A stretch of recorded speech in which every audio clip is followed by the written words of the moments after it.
the massive just adoption of Atlanta United in that year was just incredible. When was that kind of tipping point for you that you said, this is going to be bigger than I ever expected it to be? I think the event that you mentioned at the compound was probably the tipping point, certainly for me, and I think also for Don Garber, who actually became the commissioner. And a little bit of backdrop for those. This was 2015, so it was July, and we were coming out with the launch of the name and the logo, the whole sort of Atlanta United brand. And about 2 weeks before the event, the name got leaked, and there was quite a bit of negativity, particularly from outside of Atlanta. I think the perception was there's already United in the MLS, so how generic to have another one. And of course, the reality is we talk to our fans incessantly. We've done surveys, we've done focus groups, we've been out on our sort of pub crawls talking to them.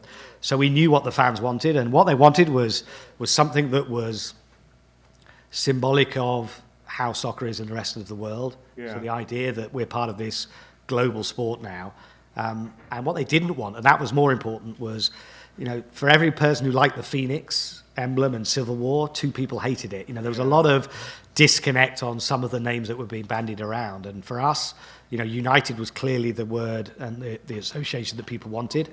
But also what was really good is it meant that United's not a nickname. There's 14 Uniteds in the professional leagues in England. It's really just a typical soccer name, and the nickname would come in time. And so the idea was we weren't forcing a narrative on our fans. We were saying, look, guys, this is going to be our name and our identity, but you guys are going to tell us what our nicknames are going to be, what our rituals are going to be in the future.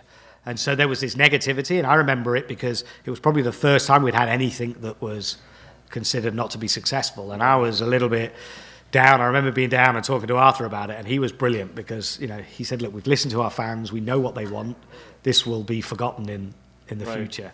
And of course he was right, because fast forward to where we are now, no one even thinks about the name. It was the perfect name for our city, for the way that we've united the fans, the diversity, and all of those rituals, whether it's the golden spike that we have with the railroad, our supporters groups, all of those things have organically developed and will continue to develop. So it was an interesting moment. But again, so the names got leaked, there's negativity.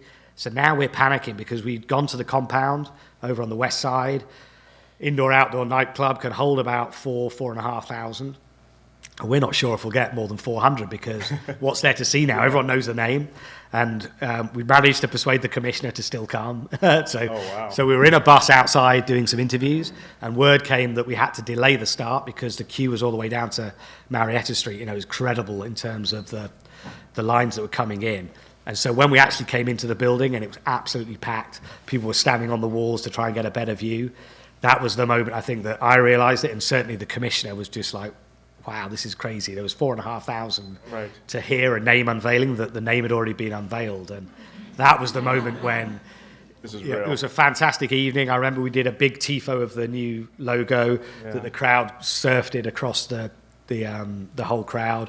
We got some great drone shots of that with the skyscrapers of Atlanta in the background. And that for us was a key moment because I think it just showed the rest of America that this old idea that Atlanta's not a sports city was total nonsense. And what you were seeing here was the start of something really big.